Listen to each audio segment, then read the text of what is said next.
Dear students, today we are going to start our poem on friendship written by Khalil Gibran.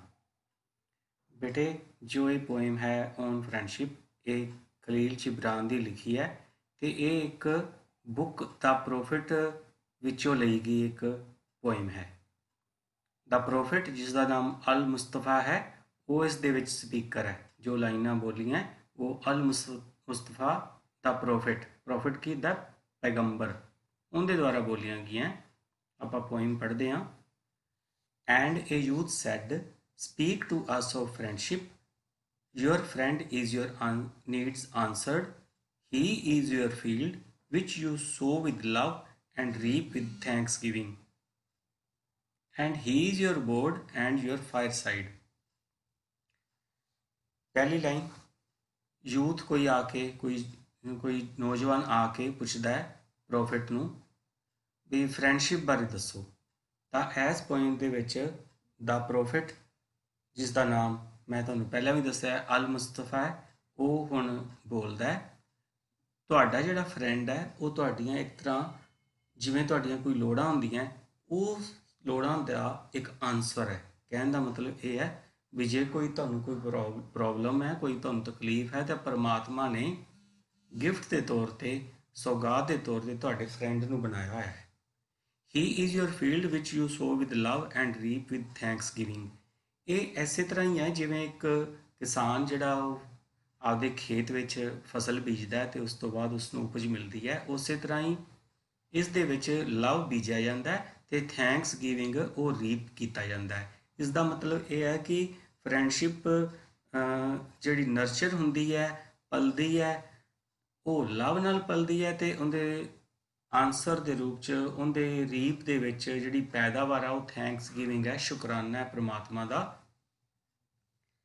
And he is your board and your fireside. ਜਿਹੜਾ ਤੁਹਾਡਾ ਮਿੱਤਰ ਹੈ ਉਹ ਹਮੇਸ਼ਾ ਤੁਹਾਡੀ support ਵਾਸਤੇ ਹੁੰਦਾ ਹੈ, ਤੁਹਾਡੀ ਹਮੇਸ਼ਾ ਸਹਾਇਤਾ ਵਾਸਤੇ ਹੁੰਦਾ ਹੈ। For you come to him with your hunger and you seek him for peace. ਤੁਹਾਨੂੰ ਜਦੋਂ ਵੀ ਕੋਈ ਪ੍ਰੋਬਲਮ ਹੋਵੇ ਤਕਲੀਫ ਹੋਵੇ ਇੱਥੋਂ ਤੱਕ ਕਿ ਤੁਸੀਂ ਭੁੱਖੇ ਵੀ ਹੋਵੋ ਤੁਸੀਂ ਕਿਹਦੇ ਕੋਲ ਜਾਓਗੇ ਆਪਣੇ ਦੋਸਤ ਕੋਲ ਜਾਓਗੇ ਅਤੇ ਤੁਸੀਂ ਉਸਨੂੰ ਉਹਦੇ ਕੋਲ ਪੀਸ ਸਕੂਨ ਜਾਂ ਸ਼ਾਂਤੀ ਦੇ ਲਈ ਜਾਓਗੇ। And you seek him for peace. ਜਿਵੇਂ ਇੱਕ ਸਰਾਂ ਹੁੰਦੀ ਹੈ, ਸਰਾਂ ਦੇ ਵਿੱਚ ਬੰਦਾ ਰੈਸਟ ਕਰਨ ਲਈ ਜਾ ਸਕਦਾ ਹੈ ਜਾਂ ਫਿਰ ਭੁੱਖਾ ਹੋਵੇ ਤਾਂ ਜਾਂਦਾ, ਉਵੇਂ ਇੱਕ ਆਦਮੀ ਜਦੋਂ ਉਸਨੂੰ ਕੋਈ ਪ੍ਰੋਬਲਮ ਹੈ ਕਿਸੇ ਉਹ ਕਸ਼ਟ ਵਿੱਚ ਹੈ ਤਾਂ ਉਹ ਆਪਣੇ ਦੋਸਤ ਕੋਲ ਜਾਂਦਾ ਹੈ ਅਤੇ ਤਾਂ ਕਿ ਉਸਦੀ ਪ੍ਰੋਬਲਮ ਸੋਲਵ ਹੋ ਸਕੇ। ਅਤੇ ਜਦੋਂ ਉਸਨੂੰ ਕੋਈ ਬੇਚੈਨੀ ਹੈ ਉਹ ਡਿਸਟਰਬਡ ਹੈ ਤਾਂ ਪੀਸ ਜਾਂ ਸ਼ਾਂਤੀ ਜਾਂ ਸਕੂਨ ਦੇ ਲਈ ਫਿਰ ਉਹ ਆਪਦੇ ਦੋਸਤ ਕੋਲੇ ਜਾਂਦਾ ਹੈ। When your friend speaks his mind you fear not the nay in your own mind nor do withhold the ay. ਇਸ ਦਾ ਮਤਲਬ ਕੀ ਹੈ, ਜਦੋਂ ਤੁਹਾਡਾ ਦੋਸਤ ਤੁਹਾਡੇ ਨਾਲ ਆਪਦੇ ਦਿਲ ਦੀ ਕੋਈ ਗੱਲ ਕਰਦਾ ਹੈ ਤਾਂ ਜੇਕਰ ਤੁਹਾਨੂੰ ਕਿਸੇ ਉਸਦੀ ਗੱਲ 'ਤੇ ਤੁਹਾਨੂੰ ਕੋਈ ਲੱਗਦਾ ਵੀ ਇਹ ਗੱਲ ਗਲਤ ਹੈ ਤਾਂ ਤੁਸੀਂ ਆਪਦੇ ਮਨ ਵਿੱਚ ਆਈ ਹੋਈ ਨਾ ਨੂੰ ਰੋਕਦੇ ਨਹੀਂ ਅਤੇ ਨਾ ਹੀ ਤੁਸੀਂ ਆਪਣੇ ਵਿੱਚ ਜਦੋਂ ਕਿਸੇ ਗੱਲ ਨਾਲ ਤੁਸੀਂ ਉਹਦੇ ਨਾਲ ਸਹਿਮਤ ਹੋ ਤਾਂ ਹਾਂ ਨੂੰ ਰੋਕਦੇ ਹਾਂ। ਤਾਂ ਇਸ ਦਾ ਮਤਲਬ ਕੀ ਹੈ ਵੀ ਜਦੋਂ ਦੋ ਦੋਸਤ ਹੈ ਉਹਨਾਂ ਦੇ ਵਿੱਚ ਜੇ ਕੋਈ ਵਿਸ਼ੇ 'ਤੇ ਕਿਸੇ ਗੱਲ 'ਤੇ ਅਸਹਿਮਤੀ ਹੈ ਤਾਂ ਆਪਾਂ ਨਾ ਕਹਿਣ ਲਈ ਅਤੇ ਜੇ ਕੋਈ ਸਹਿਮਤੀ ਹੈ ਤਾਂ ਹਾਂ ਕਹਿਣ ਲਈ ਅਸੀਂ ਬਿਲਕੁਲ ਵੀ ਝਿਜਕਦੇ ਨਹੀਂ। ਅਸੀਂ ਹਮੇਸ਼ਾ ਹਾਂ ਜਾਂ ਨਾ ਤੁਰੰਤ ਕਹਿ ਸਕਦੇ ਹਾਂ, ਸਾਨੂੰ ਕੋਈ ਹੈਜ਼ੀਟੇਸ਼ਨ ਨਹੀਂ ਹੁੰਦੀ। And when he is silent your heart ceases not to listen to his heart. ਅਤੇ ਜਦੋਂ ਤੁਸੀਂ ਚੁੱਪ ਵੀ ਹੋਵੋ ਤਾਂ ਵੀ ਤੁਹਾਡਾ ਦਿਲ ਉਸਦੇ ਦਿਲ ਦੀਆਂ ਗੱਲਾਂ ਸੁਣਦਾ ਰਹਿੰਦਾ ਹੈ। ਤੁਸੀਂ ਸੁਣ ਲੈਂਦੇ ਹੋ, ਤੁਸੀਂ ਸਮਝ ਲੈਂਦੇ ਹੋ ਵੀ ਉਸਦੇ ਦਿਲ ਵਿੱਚ ਕੀ ਚੱਲਦਾ ਪਿਆ। For without words in friendship all thoughts, all desires, all expectations are born and shared with joy that is unacclaimed। ਹੁਣ ਇਹਦੇ 'ਚ ਕੀ ਦੱਸਿਆ ਹੈ, ਬਿਨਾਂ ਸ਼ਬਦ ਬੋਲੇ ਸਾਰੀਆਂ ਥਾਟਸ, ਸਾਰੀਆਂ ਸੋਚਾਂ, ਸਾਰੀਆਂ ਡਿਜ਼ਾਇਰ, ਸਾਰੀਆਂ ਇੱਛਾਵਾਂ, ਆਲ ਐਕਸਪੈਕਟੇਸ਼ਨ, ਸਾਰੀਆਂ ਜਿਹੜੀਆਂ ਸਾਡੀਆਂ ਉਮੀਦਾਂ ਹੁੰਦੀਆਂ ਉਹ ਜਿਹੜੀਆਂ ਜਨਮ ਲੈਂਦੀਆਂ ਸਾਡੇ ਅੰਦਰ ਬਣਦੀਆਂ ਉਹ ਸ਼ੇਅਰ ਕੀਤੀਆਂ ਜਾਂਦੀਆਂ ਅਤੇ ਜਿਹੜੀ ਖੁਸ਼ੀ ਵੀ ਹੈ ਇਹਦੇ ਵਿੱਚੋਂ ਮਿਲਦੀ ਸਾਨੂੰ ਉਹ ਕੋਈ ਦੱਸਣੀ ਨਹੀਂ ਪੈਂਦੀ, ਉਹ ਆਪਣੇ ਆਪ ਹੀ ਜਿਹੜੀ ਹੈ ਉਹ ਦੂਜੇ ਨੂੰ ਪਤਾ ਲੱਗ ਜਾਂਦੀ ਹੈ, ਬਿਨਾਂ ਬੋਲਿਆਂ ਹੀ ਇਹ ਗੱਲ ਦੂਜੇ ਦੋਸਤ ਨੂੰ ਸਮਝ ਲੱਗ ਜਾਂਦੀ ਹੈ। When you part from your friend, you grieve not, for that which you love most in him may be clearer in his absence, as the mountain to the climber is clearer from the plain। ਹੁਣ poet ਨੇ ਬੜੇ ਵਧੀਆ ਤਰੀਕੇ ਨਾਲ ਇੱਕ ਸਾਨੂੰ ਗੱਲ ਸਮਝਾਈ ਹੈ ਵੀ ਜਦੋਂ ਤੁਹਾਡਾ ਦੋਸਤ ਤੁਹਾਡੇ ਤੋਂ ਦੂਰ ਹੋ ਜਾਵੇ ਜਾਂ ਜੁਦਾ ਹੋਵੇ ਤਾਂ ਤੁਸੀਂ ਦੁਖੀ ਤੁਹਾਨੂੰ ਹੋਣ ਦੀ ਲੋੜ ਨਹੀਂ, ਕਿਉਂਕਿ ਉਹਨਾਂ ਨੇ ਇੱਕ ਐਗਜ਼ਾਮਪਲ ਦਿੱਤੀ ਹੈ ਵੀ ਮੰਨ ਲਓ ਇੱਕ ਪਹਾੜ ਹੈ, ਜੇ ਪਹਾੜ ਦਾ ਆਪਾਂ ਸਹੀ ਵਿਊ ਜਾਂ ਨਜ਼ਾਰਾ ਦੇਖਣਾ ਤਾਂ ਦੂਰ ਖੜੋ ਕੇ ਸਾਨੂੰ ਜ਼ਿਆਦਾ ਨਜ਼ਾਰਾ ਆਊਗਾ, ਜ਼ਿਆਦਾ ਉਸ ਦੀ ਸਾਨੂੰ ਵਿਊ ਮਿਲੂਗਾ। ਜਿਵੇਂ ਆਪਾਂ ਦੂਰ ਸਮਤਲ ਮੈਦਾਨ 'ਤੇ ਪਹਾੜ ਤੋਂ ਦੂਰ ਖੜੇ ਹੋਈਏ ਤਾਂ ਪੂਰੇ ਦਾ ਪੂਰਾ ਪਹਾੜ ਸਾਨੂੰ ਨਜ਼ਰ ਆਊਗਾ, ਉੱਥੋਂ ਵਾਲੀ ਸਾਰੀ ਗ੍ਰੀਨਰੀ ਵੀ ਨਜ਼ਰ ਆ ਸਕਦੀ ਹੈ ਜੋ ਵੀ ਉਸ ਉੱਪਰ ਹੈ। ਉਸੇ ਤਰ੍ਹਾਂ ਹੀ ਜੇਕਰ ਤੁਹਾਡਾ ਦੋਸਤ ਤੁਹਾਡੇ ਤੋਂ ਦੂਰ ਚਲਾ ਜਾਊਗਾ ਤਾਂ ਤੁਹਾਨੂੰ ਉਹ ਚੀਜ਼ਾਂ ਯਾਦ ਆ ਜਾਣਗੀਆਂ, ਉਹ ਚੀਜ਼ਾਂ ਜਿਨ੍ਹਾਂ ਗੁਣਾਂ ਕਰਕੇ ਤੁਸੀਂ ਉਸ ਨੂੰ ਪਸੰਦ ਕਰਦੇ ਹੋ, ਲਾਈਕ ਕਰਦੇ ਹੋ, ਜਿਹਦੇ ਕਰਕੇ ਤੁਸੀਂ ਉਸ ਨਾਲ ਅਟੈਚ ਵੀ ਹੋ, ਤਾਂ ਫਿਰ ਉਹ ਚੀਜ਼ਾਂ ਤੁਹਾਨੂੰ ਜ਼ਿਆਦਾ ਸਪਸ਼ਟ ਹੋ ਜਾਣਗੀਆਂ, ਕਲੀਅਰ ਹੋ ਜਾਣਗੀਆਂ ਬਈ ਸਾਡਾ ਦੋਸਤ ਸਾਡੇ ਲਈ ਕੀ ਕਰ ਸਕਦਾ ਸੀ। Next line, and let there be no purpose in friendship save the deepening of the spirit, for love that seeks aught but the disclosure of its own mystery is not love but a net cast forth, and only the unprofitable is caught। ਹੁਣ poet ਇਸ poem ਵਿੱਚ ਸਾਨੂੰ ਦੱਸ ਰਿਹਾ ਹੈ ਜਿਹੜਾ spirit ਦਾ ਮਤਲਬ ਹੁੰਦਾ ਹੈ ਆਤਮਾ ਸਾਡੀ, ਡੀਪਨਿੰਗ ਆਫ ਦਾ ਸਪਿਰਿਟ, ਇਹ ਫਰੈਂਡਸ਼ਿਪ ਹੈ, ਇਹ ਆਤਮਾਵਾਂ ਦਾ ਇੱਕ ਬੰਧਨ ਹੈ, ਬੌਂਡ ਹੈ, ਅਤੇ ਫਰੈਂਡਸ਼ਿਪ ਦੇ ਵਿੱਚ ਇਹੀ ਸਟਰੈਂਥਨ ਕਰਨਾ ਹੁੰਦਾ ਹੈ, ਇਸੇ ਨੂੰ ਹੀ ਮਜ਼ਬੂਤ ਕਰਨਾ ਹੁੰਦਾ ਹੈ, ਇਸ ਤੋਂ ਇਲਾਵਾ ਇਸ ਦਾ ਕੋਈ ਪਰਪਸ ਨਹੀਂ ਹੁੰਦਾ। ਤਾਂ ਕੀ ਦੱਸਿਆ, ਫਰੈਂਡਸ਼ਿਪ ਦਾ ਮਤਲਬ ਕੀ ਹੈ, ਦੋ ਆਤਮਾਵਾਂ ਦਾ ਡੀਪ ਬੰਧਨ, ਇਸ ਦਾ ਫਰੈਂਡਸ਼ਿਪ ਦਾ ਸਿਰਫ ਇਹੀ ਪਰਪਸ ਹੈ, ਇਸ ਤੋਂ ਇਲਾਵਾ ਕੁਝ ਵੀ ਨਹੀਂ। For love that seeks aught but the disclosure of its own mystery is not love but a net cast forth। ਹੁਣ ਇਹਦੇ 'ਚ ਕੀ ਦੱਸਿਆ ਵੀ ਮਿਸਟਰੀ ਦਾ ਮਤਲਬ ਹੁੰਦਾ ਹੈ ਰਹੱਸ, ਡਿਸਕਲੋਜ਼ਰ ਦਾ ਮਤਲਬ ਹੁੰਦਾ ਹੈ ਕੋਈ ਭੇਦ ਖੋਲ੍ਹਣਾ, ਅਤੇ ਔਟ ਦਾ ਮਤਲਬ ਹੁੰਦਾ ਹੈ ਕੋਈ ਚੀਜ਼, ਸੀਕਸ ਔਟ, ਸੀਕਸ ਮੈਨੇ ਹੁੰਦਾ ਚਾਹਣਾ, ਅਤੇ ਔਟ ਮਤਲਬ ਕੋਈ ਚੀਜ਼। ਹੁਣ ਪਿਆਰ ਦੇ ਵਿੱਚ ਜੇਕਰ ਪਿਆਰ ਦੇ ਰਹੱਸ ਤੋਂ ਇਲਾਵਾ ਕੋਈ ਚੀਜ਼ ਹੋਰ ਕੋਈ ਇੱਛਾ ਕੀਤੀ ਜਾਂਦੀ ਹੈ ਤਾਂ ਉਹ ਸਭ ਕੁਝ ਫਜ਼ੂਲ ਹੈ। ਉਹ ਐਸੇ ਤਰੀਕੇ ਨਾਲ ਉਹਨੂੰ ਕੰਪੇਅਰ ਕੀਤਾ ਵੀ ਮੰਨ ਲਓ ਕੋਈ ਜਣਾ ਆਪਦਾ ਨੈੱਟ, ਆਪਦਾ ਜਾਲ ਵਿਛਾਉਂਦਾ ਹੈ, ਅਤੇ ਪਰ ਉਸ ਜਾਲ ਦੇ ਵਿੱਚ ਕੁਝ ਵੀ ਹੱਥ ਨਹੀਂ ਆਉਂਦਾ ਜਿਹੜਾ ਕੁਝ ਪ੍ਰੋਫਿਟੇਬਲ ਹੋਵੇ। ਕੀ ਹੈ ਅਗਲੀ line, and only the unprofitable is caught.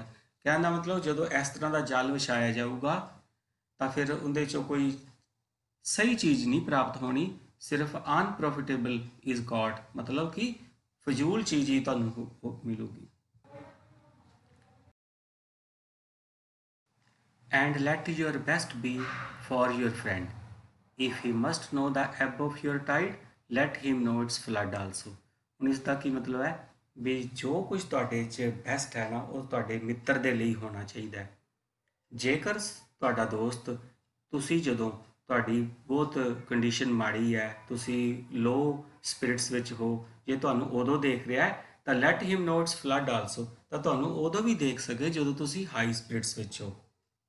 For what is your friend that you should seek him with ours to kill. ਤਾਂ ਫਿਰ ਇਹ ਇਸ ਤਰ੍ਹਾਂ ਦੀ ਕੋਈ ਦੋਸਤੀ ਨਹੀਂ ਜਿਹਦੇ 'ਚ ਤੁਸੀਂ ਆਪਦੇ ਦੋਸਤ ਕੋਲੋਂ ਸਿਰਫ ਉਦੋਂ ਜਾਓ ਜਦੋਂ ਤੁਸੀਂ ਆਪਦਾ ਟਾਈਮ ਕਿਲ ਕਰਨਾ ਹੋਵੇ, ਵੇਸਟ ਕਰਨਾ ਹੋਵੇ। ਤਾਂ ਦੋਸਤ ਕੋਲ ਉਸ ਸਮੇਂ ਨਹੀਂ ਜਾਣਾ ਜਦੋਂ ਤੁਸੀਂ ਆਪਦਾ ਟਾਈਮ ਕਿਲ ਕਰਨਾ ਚਾਹੁੰਦੇ ਹੋ ਜਾਂ ਵੇਸਟ ਕਰਨਾ ਚਾਹੁੰਦੇ ਹੋ। Seek him always with ours to live, ਉਸ ਕੋਲ ਅਸੀਂ ਉਦੋਂ ਜਾਵਾਂਗੇ ਜਦੋਂ ਅਸੀਂ ਵਧੀਆ ਤਰ੍ਹਾਂ ਜਿਉਣਾ ਚਾਹੁੰਦੇ ਹੋਵਾਂਗੇ, ਆਪਾਂ ਜੀਣ ਲਈ ਜਾਵਾਂਗੇ, ਟਾਈਮ ਜੀਣ ਲਈ ਜਾਵਾਂਗੇ, ਜ਼ਿੰਦਗੀ ਜੀਣ ਲਈ ਜਾਵਾਂਗੇ, ਜਾਂ ਸਮਾਂ ਬਤੀਤ ਚੰਗੇ ਕੁਆਲਿਟੀ ਵਾਲਾ ਬਤੀਤ ਕਰਨ ਲਈ ਜਾਵਾਂਗੇ, ਸਿਰਫ ਵੇਸਟ ਕਰਨ ਦੇ ਲਈ ਨਹੀਂ। For it is his to fill your need but not your emptiness। ਇਹਦੇ 'ਚ ਕੀ ਦੱਸਿਆ ਗਿਆ ਕਿ ਉਹ ਤੁਹਾਡੀਆਂ ਜ਼ਰੂਰਤਾਂ ਨੂੰ ਪੂਰੀਆਂ ਕਰਨ ਵਾਸਤੇ ਹੈ, ਤੁਹਾਡੀ ਐਮਟੀਨੈਸ ਨੂੰ, ਖਾਲੀਪਨ ਨੂੰ ਭਰਨ ਵਾਸਤੇ ਨਹੀਂ।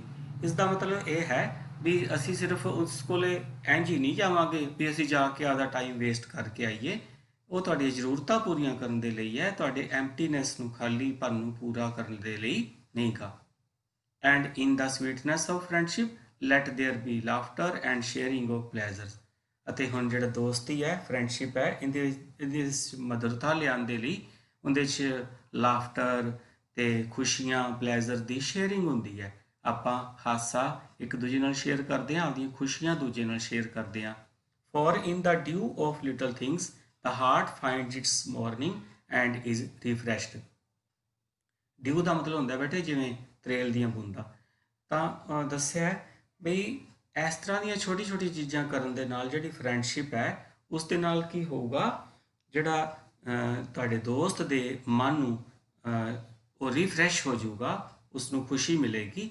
ਇਹ ਕਿਹੜੀਆਂ ਚੀਜ਼ਾਂ ਕਰਨ ਨਾਲ, ਜਿਵੇਂ ਆਪਾਂ ਉਹਦੇ ਨਾਲ ਖੁਸ਼ੀ ਸਾਂਝੀ ਕੀਤੀ, ਹਾਸਾ ਸਾਂਝਾ ਕੀਤਾ, ਤਾਂ ਉਹਦੇ ਨਾਲ ਕੀ ਆਪਾਂ ਦੁਬਾਰਾ ਤੋਂ ਤਰੋਤਾਜ਼ਾ ਮਹਿਸੂਸ ਕਰਾਂਗੇ। ਭਾਵੇਂ ਸਾਡੀ ਜ਼ਿੰਦਗੀ ਔਖੀ ਹੈ, ਪਰ ਜਦੋਂ ਇਸ ਤਰ੍ਹਾਂ ਦੀ ਫਰੈਂਡਸ਼ਿਪ ਸਾਨੂੰ ਮਿਲਦੀ ਹੈ ਤਾਂ ਫਿਰ ਉਹਦੇ ਨਾਲ ਕੀ ਅਸੀਂ ਦੁਬਾਰਾ ਰਿਫਰੈਸ਼ ਮਹਿਸੂਸ ਕਰਦੇ ਹਾਂ। ਤਾਂ ਹੁਣ ਬੇਟੇ ਆਪਾਂ ਕੁਝ ਵਰਡਸ ਵੇਖਦੇ ਹਾਂ ਜਿਹੜੇ ਕਿ ਇਸ ਪੋਇਮ 'ਚ ਆਏ ਸੀਗੇ ਤੇ ਸ਼ਾਇਦ ਤੁਸੀਂ ਨਾਲ ਨਾਲ ਨੋਟ ਕੀਤੇ ਹੋਣਗੇ। ਪਹਿਲਾ ਆਇਆ ਸੀ ਸੋ ਮੈਨੇ ਕੀ ਹੁੰਦਾ ਬੀਜਣਾ। ਰੀਪ ਮੈਨੇ ਕੀ ਹੁੰਦਾ ਕੱਟਣਾ। ਜਿਵੇਂ ਆਪਾਂ ਮੰਨ ਲਓ ਫਸਲ ਬੀਜ ਦਿੱਤੀ, ਉਸ ਤੋਂ ਬਾਅਦ ਉਸਨੂੰ, ਫਸਲ ਨੂੰ ਹੋਣ ਤੋਂ ਬਾਅਦ ਕੱਟਿਆ ਜਾਂਦਾ ਤਾਂ ਉਹਨੂੰ ਕੀ ਕਹਿੰਦੇ ਆ, ਰੀਪ ਕਰਨਾ। ਸੀਜ਼ਸ ਮਤਲਬ ਹੁੰਦਾ ਸਟਾਪ ਕਰਨਾ, ਸਟਾਪ ਹੋ ਜਾਣਾ ਜਾਂ ਰੁਕ ਜਾਣਾ।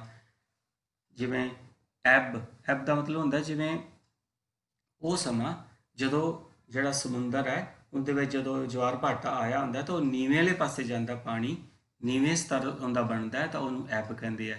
ਡਿਊ ਦਾ ਮਤਲਬ ਮੈਂ ਤੁਹਾਨੂੰ ਹੁਣੇ ਦੱਸਿਆ, ਜਿਸ ਦਾ ਮਤਲਬ ਕੀ ਹੁੰਦਾ ਬੂੰਦਾ। ਕਾਹਦੀਆਂ ਬੂੰਦਾ, ਤਰੇਲ ਦੀਆਂ ਬੂੰਦਾ। ਤਾਂ ਇਹ ਬੇਟੇ ਕੁਝ ਵਰਡ ਸੀਗੇ ਜਿਹੜੇ ਆਪਾਂ ਇਸ ਪੋਇਮ ਦੇ ਵਿੱਚ ਵੇਖੇ ਹੈ। ਤੁਸੀਂ ਦੁਬਾਰਾ ਤੋਂ ਇਸ ਪੋਇਮ ਨੂੰ ਦੇਖ ਸਕਦੇ ਹੋ। ਆਪਾਂ ਪਹਿਲੇ ਪੈਰੇ 'ਚ ਪੜ੍ਹਿਆ ਵੀ ਇੱਕ ਯੂਥ ਆ ਕੇ ਪੁੱਛਦਾ ਫਰੈਂਡਸ਼ਿਪ ਬਾਰੇ, ਤਾਂ ਅੱਗੋਂ ਪ੍ਰੋਫਿਟ ਦਾ ਕੀ ਜਵਾਬ ਹੁੰਦਾ ਵੀ ਜਿਹੜਾ ਇੱਕ ਦੋਸਤ ਹੈ ਤੁਹਾਡੀਆਂ ਲੋੜਾਂ ਪੂਰੀਆਂ ਕਰਨ ਵਾਸਤੇ ਪਰਮਾਤਮਾ ਵੱਲੋਂ ਭੇਜੀ ਗਈ ਇੱਕ ਗਿਫਟ ਹੈ। ਇਹ ਜਿਹੜੀ ਦੋਸਤੀ ਹੈ ਇਹਦੇ ਵਿੱਚ ਪਿਆਰ ਜਿਹੜਾ ਰੂਪੀ ਹੈ ਬੀਜ ਬੀਜਿਆ ਜਾਂਦਾ ਹੈ, ਤੇ ਥੈਂਕਸ ਗਿਵਿੰਗ ਰੂਪੀ ਜਿਹੜੀ ਹੈ ਉਹ ਫਸਲ ਕੱਟ ਕੇ ਤਿਆਰ ਹੁੰਦੀ ਹੈ।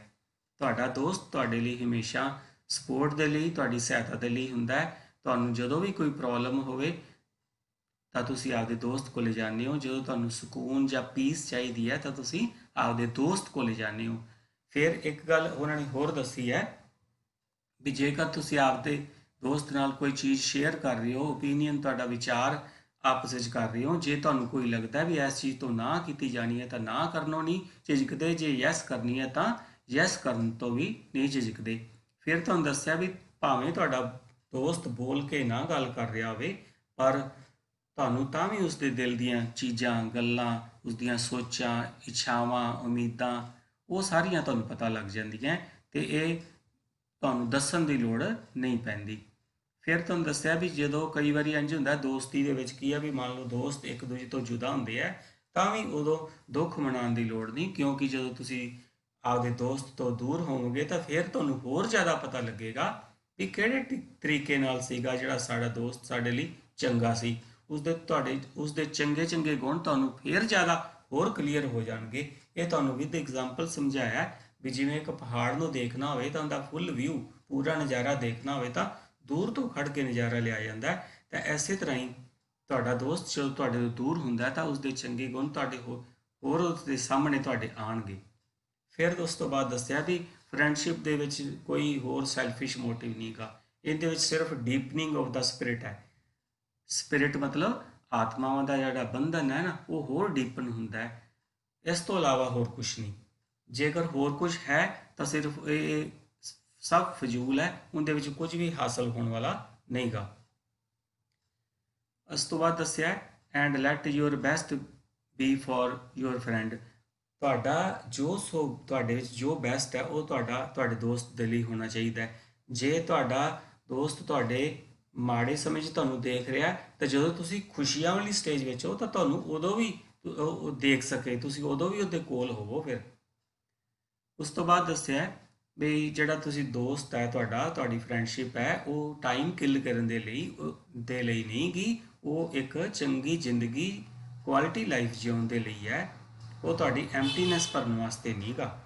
ਫਿਰ ਦੱਸਿਆ ਸਾਨੂੰ ਫਰੈਂਡਸ਼ਿਪ ਦੇ ਵਿੱਚ ਖੁਸ਼ੀਆਂ ਤੇ ਜਿਹੜੀਆਂ ਪਲੈਜ਼ਰਸ ਹੈ ਉਹ ਇੱਕ ਦੂਜੇ ਨਾਲ ਸਾਂਝੀਆਂ ਕਰਨੀਆਂ ਚਾਹੀਦੀਆਂ, ਤੇ ਇਸ ਤਰੀਕੇ ਇਹ ਕੰਮ ਕਰਨ ਨਾਲ ਤਾਂ ਜਿਹੜੀ ਸਾਡਾ ਦੋਸਤ ਹੈ ਉਹ ਸਾਡਾ ਉਸਦਾ ਮਨ ਜਿਹੜਾ ਹੈ ਉਹ ਰਿਫਰੈਸ਼ ਹੋ ਜਾਊਗਾ, ਉਹ ਆਪਣੇ ਆਪ ਨੂੰ ਤਰੋ ਤਾਜ਼ਾ ਮਹਿਸੂਸ ਕਰੂਗਾ।